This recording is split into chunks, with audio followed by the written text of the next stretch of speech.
Ons gaan die erediens begin met 'n toetrede lied uit Psalm 154, al 3 die verse. Ons sing hierdie lied staande, kom nou Psalm laat ons vergader. En dan sing ons na die seëngroet sonder aankondiging Psalm 199, al 3 die verse daaroor. Eers Psalm 154 en dan 199.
Die woord van God sê in Josua 24 vers 5, wat my en my familie betref, ons sal die Here dien.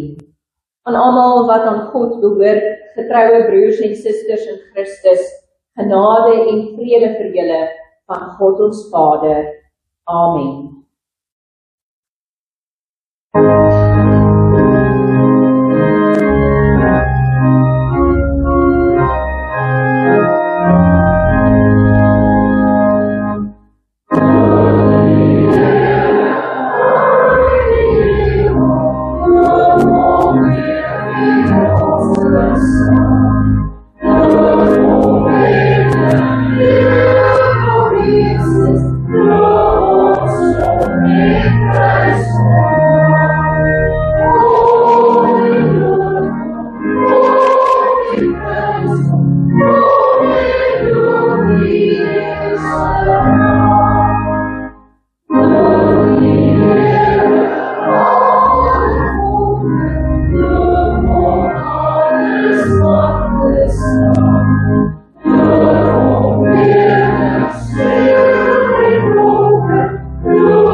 Broers en susters, God leer vir ons in sy woord hoe hy wil hê ons moet lewe.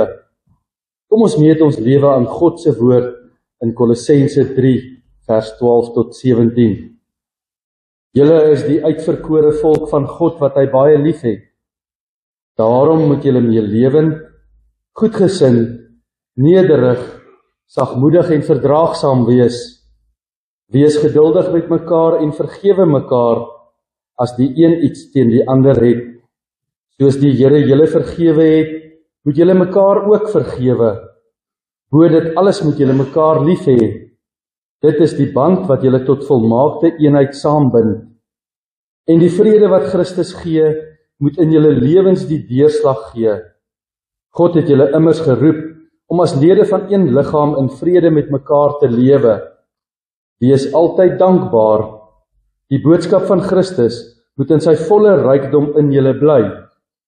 Leer en onderrig mekaar met alle wysheid. Met dankbaarheid in julle harte moet julle psalms, lofgesange en ander geestelike liedere tot eer van God sing. En wat julle ook al sê of doen, sê en doen dit alles in die naam van die Here Jesus en dank God die Vader deur hom. Broers en susters, wanneer ons na hierdie woorde luister, besef ons dat ons ver tekort skiet in ons liefde teenoor God en medemens. Daarom bely ons skuld. Kom ons bely ons skuld deur te sing van Vonk 56 vers 1 tot 3. Ons sing die lied staande.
Deur God se groot genade spreek hy ons vry van die sondelas.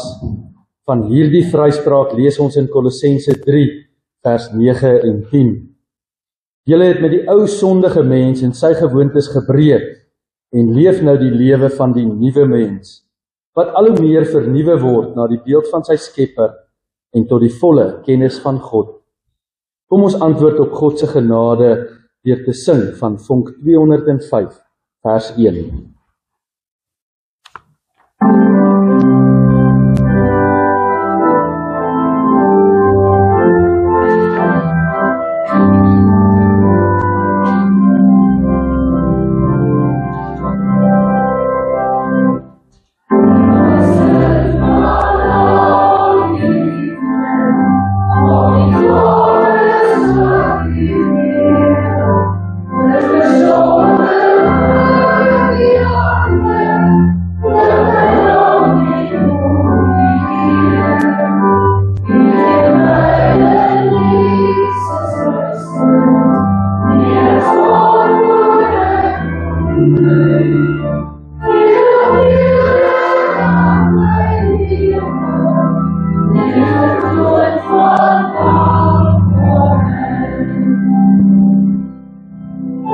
Kom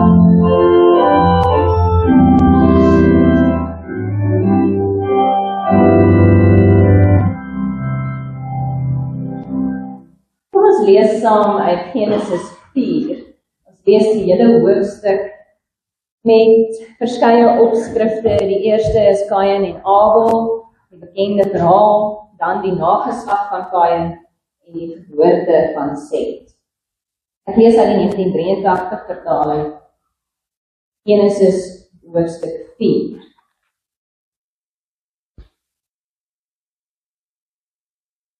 Kom ons luister na die woord van die Here. Die mens het met sy vrou Eva gemeenskap gehad en sy het swanger geword.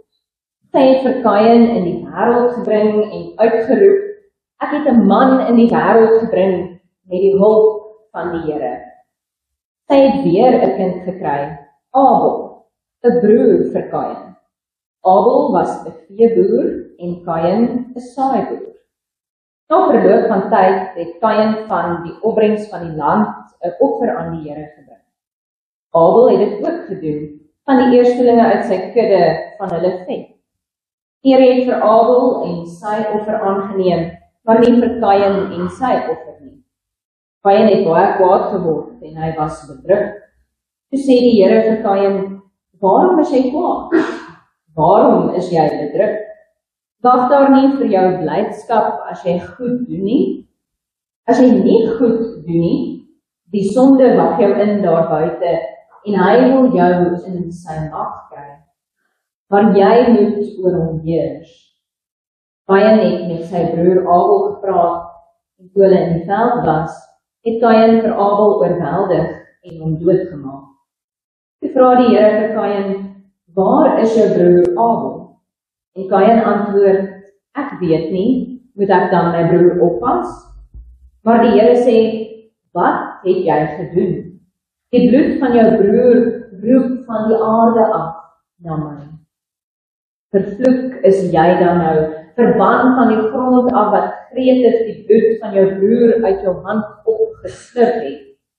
Wanneer jy die grond bewerk, sal dit nie sy opbrengs vir jou gee nie. Jy sal 'n doellose swerwer op aarde word.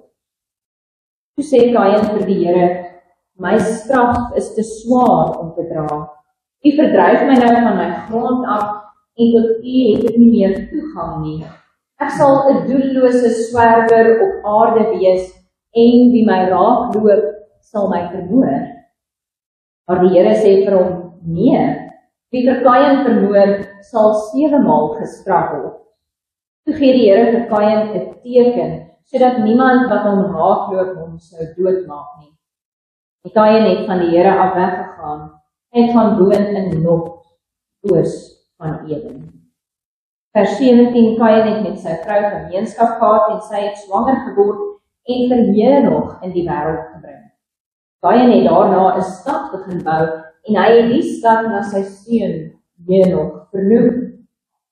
Vir Henog is 'n seun Irad gebore en Irad was die vader van Megijael en die was die vader van Methusael en die was die vader van Lamech. Lamech was met 2 vrouens getroud. Die een was Ada en die ander Sila. Ada het vir Nabal in die wêreld gebring. Hy was die stamvader van die wat in tente by hulle kuddes woon. Die naam van sy broer was Jubal en hy was die stamvader van die wat op die lier en die fluit speel. Sila weer het vir Tubal Kain in die wêreld gebring en hy was 'n smid, 'n vakman in koper en yster. Sy suster was Naama. Lamech het vir sy vrouens gesê, Ada en Sila, luister na my. Vrouens van Lamech, let op my woorde. Ek maak 'n man dood as hy my wond, 'n seun as hy my seer maak. Kain sal 7 maal gebreek word, Lamech 77 maal. Adam het weer met sy vrou gemeenskap gehad en sy het 'n seun in die wêreld gebring en hom Set genoem. Want, het sy gesê, God het vir my 'n ander kind gegee in die plek van Abel, omdat Kain hom vermoor het. Ook vir Set is daar 'n seun gebore en Set het hom Enos genoem. In daardie tyd het die mense begin om die naam van die Here aan te roep. Ons lees tot sover, die Here se woord is ons vreugde, ons raadgewer. Ons gaan nou saam bid en aan die einde van die gebed sing ons sonder aankondiging Psalm 254. Ons sing dit 2 maal en ons gaan dit sing met die woord kinders. Spreek Heer, want u kinders luister. Dis Psalm 254, ons gaan dit sing terwyl u bly sit, 2 maal met die woord kinders. Terwyl u dan so bly sit, kom ons sluit die oë, dan bid ons saam. Almagtige, heilige God, ons word stil in u teenwoordigheid,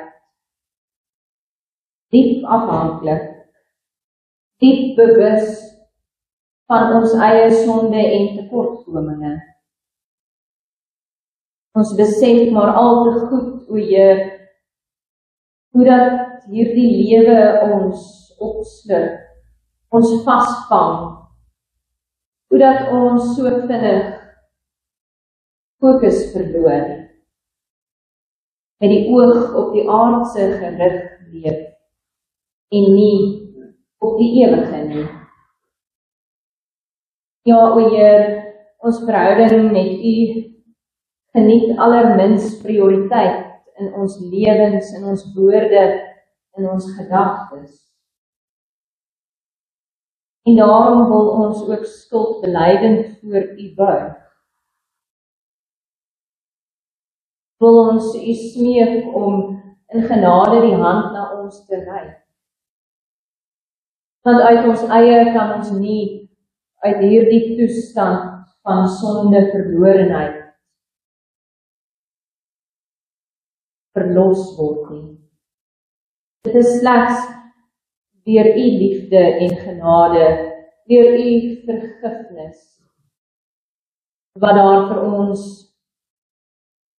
'n nuwe lewe, die ware lewe, 'n sinvolle lewe kan aanbreek. En dan wil ons u dank, o Heer, dat u ons ten spyte van al ons onvolmaakhede nie verlaat nie. U bly steeds ons God. U roep ons steeds om u kinders te wees. Ja, u skenk aan ons geloof, o Heer. U lei ons elke dag deur u Gees. En so bid ons dan ook vir hierdie huisgesin van u, hierdie gemeente, met elke gesin, elke lidmaat, elke kind, dat u ons in die geloof sal versterk. Ons bid dat u ons sal bystaan wanneer daar hartseer en verlies oor ons lewenspad kom. Ons bid dat u ons naby sal wees wanneer daar verandering in ons lewens kom. Nuwe aanpassings.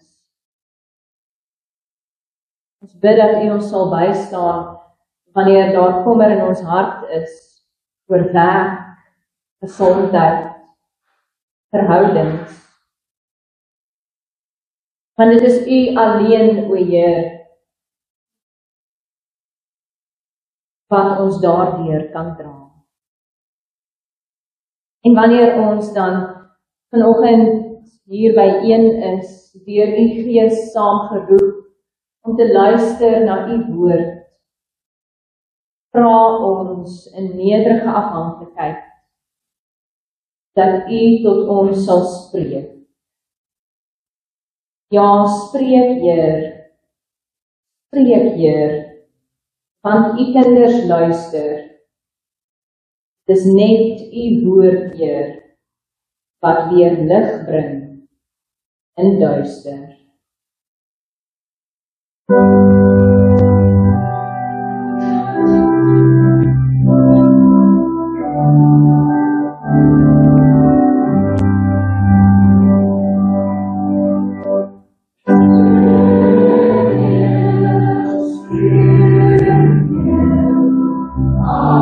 On the earth,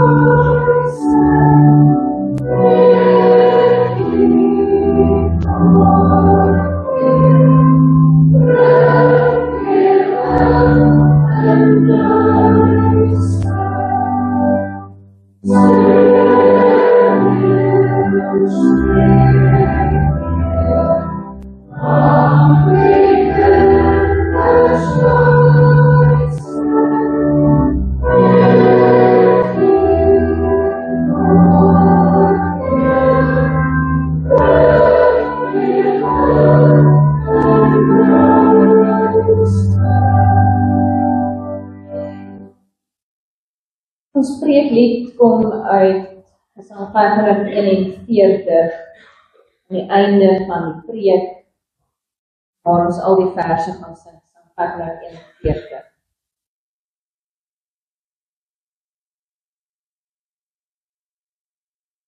Geliefde huisgesin van God.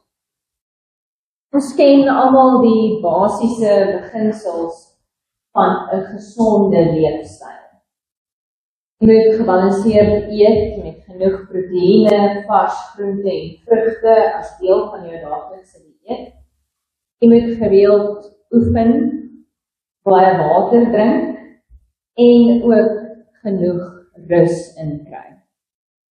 Derhalwe hierdie uitbeelding hiervoor. Wanneer mens hierdie riglyne volg, leef jy gesond volgens wêreldse standaarde. Maar gesondheid, weet ons, handel ook oor meer as net die liggaamlike en uiterlike. Aangesien ons nie net liggaamlike wesens is nie, maar ook geestelik, emosionele en verhoudingswesens, funksioneer ons algehele of wat hulle noem holistiese gesondheid op verskeie vlakke.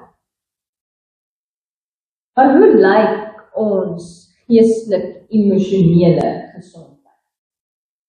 En hoe sien die gesondheid van ons verhoudings daaruit? Vir gelowige mense is ons geestelike en emosionele gesondheid uiteindelik ook gekoppel aan ons geloof. Dit beteken dat ons besef dat ons ware gesondheid, ons ware heelheid geleë is in God. Indien ons dan gesonde mense wil wees, moet ons met ander woorde fokus op ons verhouding met die Here en by implikasie ook ons verhouding met ons medemens. Want dit is alles gekoppel aan mekaar. Maar kyk ons dan na die wêreld waarin ons leef, sien ons dat die wêreld nie so gesond is nie. Ons leef voortdurend in hierdie spanning tussen hoe dinge is, die werklikheid, en hoe dit eintlik moet wees, hoe dit deur God bedoel is om te wees. Maar ons samelewing word gekenmerk aan stukkende mense, stukkende huise en harte, verwaarloosde kinders, weerlose bejaardes, ongesonde verhoudings tussen mense, onregverdige behandeling, benadeling, misdaad, geweld, trauma, ongeluk, hartseer. Mense se lewens is stukkend. Gesinne kry swaar. Die samelewing is op kollektiewe vlak getraumatiseer. Ons gemeenskappe is ongesond. Kan selfs so ver gaan om te sê dat die wêreld waarin ons leef siek is. In Genesis 4 lees ons van die begin van die menslike beskawing. Wanneer mens hierdie teksgedeelte bestudeer, kom jy gou agter dat die verhaal van die begin van die samelewing in wese 'n verhaal van geweld en moord, wraak en ongesonde verhoudings is. Maar waarheen kan dit alles teruggevoer word? Volgens die boek Genesis word dit teruggevoer na die eerste gesin. Die gesin van Adam en Eva met hulle seuns, Kain en Abel. Ons ken die verhaal van Adam en Eva, wat vanweë hulle ongehoorsaamheid aan die Here uit die tuin van Eden verjaag word. En daardie handeling van Adam en Eva bring vervreemding met God mee, sowel as stukkende verhoudings. Die verhouding tussen God en mens is stukkend as gevolg van die ongehoorsaamheid aan God. Maar so ook die verhouding tussen mens en mens, en tussen die mens en die skepping, die natuur. Die verhaal van Kain en Abel, die kinders of afstammelinge van Adam en Eva, verloop op hierdie selfde trant. Die twee broers is albei boere. Die name wat hierdie broers het ook betekenis. Die naam Kain beteken om te verkry of te verwerf, om iets te kry. En die naam Abel is die naam vir nietigheid, wat die prediker ook gebruik wanneer hy sê alles is 'n gejaag na wind, is niks. So die naam Abel beteken eintlik niks. En wanneer die Here dan in hierdie verhaal Abel se offer aanvaar, maar nie Kain se offer nie, word Kain kwaad en loop daardie woede uit op die moord op sy broer. So vind die eerste moord in menslike jeugenis volgens die Bybelse getuienis binne die ruimte van die gesin plaas tussen twee broers. En dan is daar baie teorieë oor waarom die Here Abel se offer aanvaar het, maar nie Kain se offer nie.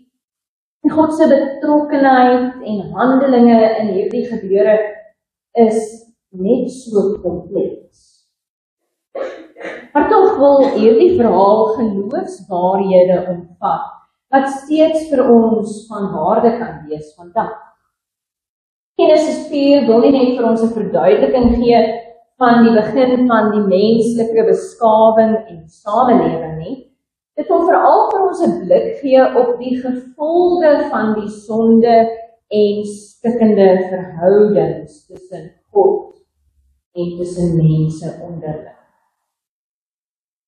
Dit is interessant genoeg die eerste keer waar die woord sonde eksplisiet in die Bybel genoem word. Ons dink dit word reeds by Adam en Eva se verhaal genoem, maar wanneer 'n mens na die Hebreëus kyk, kom die woord nie daarvoor.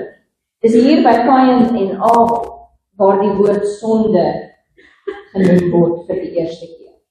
Die Here het nog voordat Kain hierdie misdaad gepleeg het, die Here vir Kain gewaarsku dat die sonde hom inpak indien hy kies vir die kwaad in plaas van die goed. En dan weet ons dat Kain uiteindelik teen die goeie is.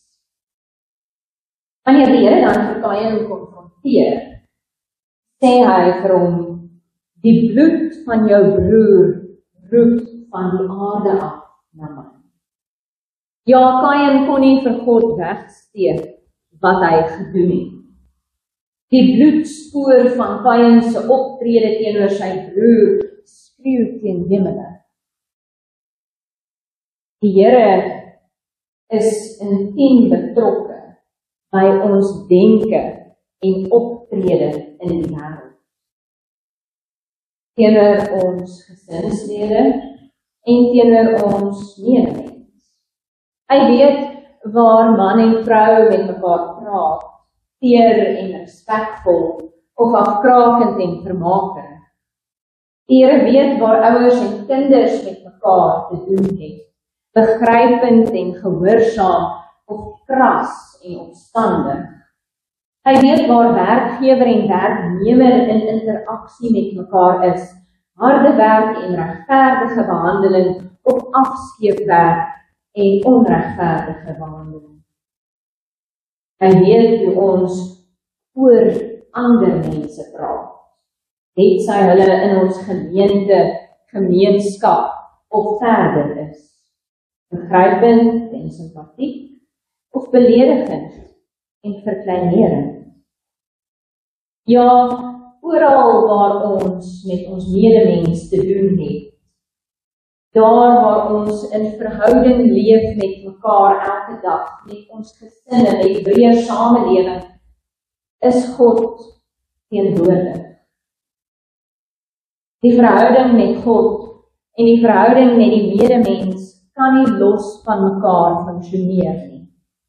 Daarom bepaal 'n gesonde verhouding met God ook gesonde verhoudings met mekaar. En nou, geliefdes, begin hierdie onderlinge gesonde verhoudings in ons eie huise, in ons gesinne. En van daar af kring dit verder uit na die breër samelewing. Van die begin van die Bybelse verhaal af, word ons dan juis bekend gestel aan gesinne, wat die Here uitverkies om hom te ken en volgens sy wil te lewe. Die Bybel vertel hoe hierdie gesinne hulle geloof en verhouding met die Here uitgeleef het. Maar nou weet ons dat die gesinne waarvan die Bybel getuig ook nie volmaak was. In Adam en Eva se gesinsverhaal word ons getuies van 'n gesin se ongehoorsaamheid aan God. Word ons getuies van gebroke gesinsverhoudings en die tragiese gevolge van verkeerde keuses. Die gesinslewe en gesinsverhoudings was daarom nog altyd kompleks. Hoe gereeld gebeur dit nie dat gesinslede nie met mekaar oor die weg kan kom nie. Sulke ongesonde verhoudings vernietig dikwels mense se lewens. Miskien is dit waarom ons samelewing so ongesond is.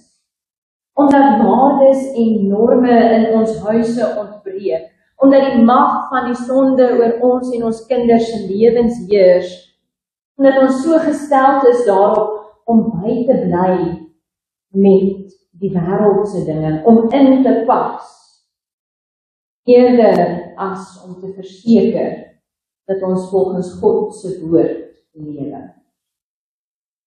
Die omgekeerde is natuurlik ook waar. Omdat daar soveel gebrokenheid en hartseer in gesinne is daar soveel stikkindheid en hartseer in die samelewing. Maar hoe sou gesonde gesinne dan daaruit sien? Genesis 4 worstel met hierdie klaarblyklik onoplosbare probleem van ongesonde gesinsverhoudings. Hierdie weergawe van 'n gesinsverhouding met God skets nie vir ons 'n veeverhaal van gelukkige eindes nie. Dit ontken nie die breedheid, onregverdigheid en kompleksiteit van die lewe en mense se verhoudings met mekaar. Maar dit is miskien juis waar die waarde van hierdie skrifgedeelte lê. Gebrokenheid is deel van die menslike toestand, die sonde-toestand. En Genesis 4 wil vir ons leer hoe ons hierdie gebrokenheid moet hanteer, sonder om dit te vererger.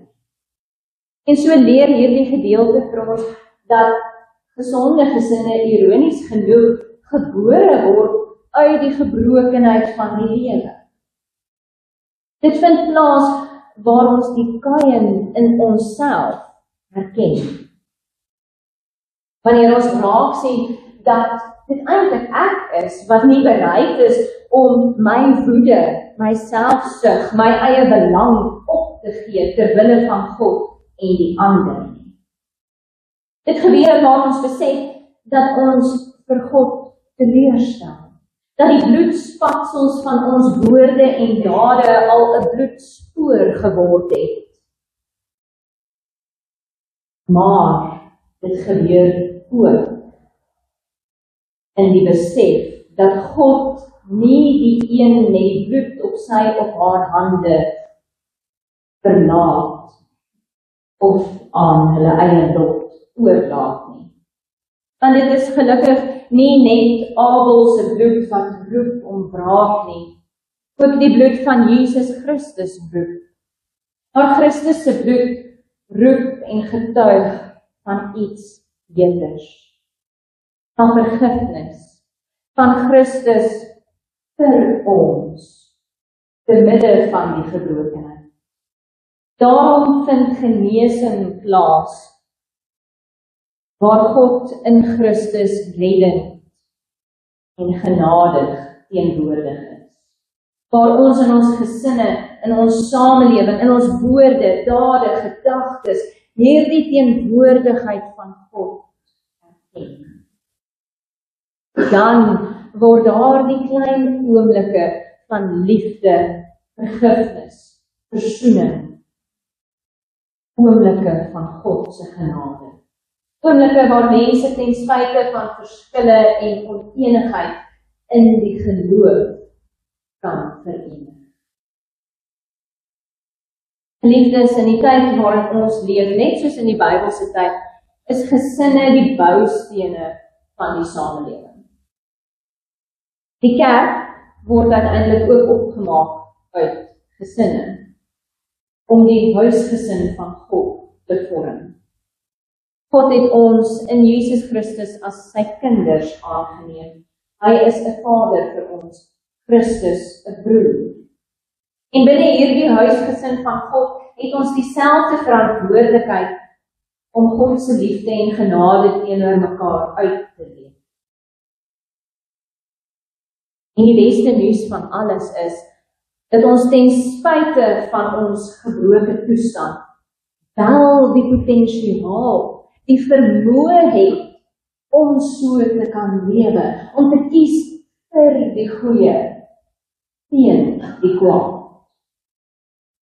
Want in Jesus Christus se kruis en opstanding, is ons vervreemding met God en medemens versoen en oorbrug. En so wil hierdie gewelddadige teks van Genesis 4 vir ons as gesinne onderling, maar ook as huisgesin van God, juis die teenoorgestelde illustreer. God se seën is eindelik sterker as sy vloek. Juis om hierdie rede kan ons ook in ons tyd weer begin om die naam van die Here aan te roep. Amen. Oh,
Nou dat ons in die prediking weer verseker is van God se genade en opgeroep is tot geloof, bely ons opnuut ons geloof in God die enig, terwyl U net so bly sit. Ons glo in een God, die almagtige Vader, die skepper van die hemel en die aarde, en van alle sienlike en onsienlike dinge. En in een Heer, Jesus Christus, die eniggebore Seun van God, gebore uit die Vader van alle tye. God uit God, lig uit lig, waaragtige God uit waaragtige God, verwerk, nie gemaak nie, een in wese met die Vader, deur wie alle dinge ontstaan het, wat terwille van ons, die mense, en terwille van ons saligheid, neergedaal het uit die hemel, vlees geword het deur die Heilige Gees uit die maagd Maria, en mens geword het, wat selfs vir ons gekruisig is onder Pontius Pilatus, gelei het en begrawe is, en op die derde dag weer opgestaan het volgens die skrifte, wat opgevaar het na die hemel, en sit aan die regterhand van God die Vader, wat weer sal kom met heerlikheid om te oordeel, die wat nog lewe en die wat reeds gesterf het, die sy koningsheerskappy geen einde sal hê, en in die Heilige Gees, die Heer en lewendmaker, wat van die Vader en die Seun uitgaan, wat saam met die Vader en die Seun aanbid en verheerlik moet word, wat gespreek het deur die heilige profete. Ons glo een heilige algemene kerk, gegrond op die leer van die apostels. Ons bely een doop tot vergifnis van sondes. Ons verwag die opstanding van die ontslapenis en die lewe van die toekomstige eeu. Amen. Liefdes, ons gaan afsluit met die sin van Psalm 471. Ons sing al die verse daar. Dit is 'n lied wat ons fokus ook weer plaas op Jesus Christus en op sy kerk, waarvan ons almal lede is, deel van hierdie huisgesin van God. Ons gaan al 4 die verse staande sing. Jesus Christus is die hoeksteen, op hom vestig God sy kerk. En dan bly u staan vir die uitspreek van die seën, en ons sluit af met die sin van die amen.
Ontvang nou die seën van die Here, die genade van die Here Jesus Christus, die liefde van God ons Vader en die gemeenskap met die Heilige Gees sal met u elkeen bly.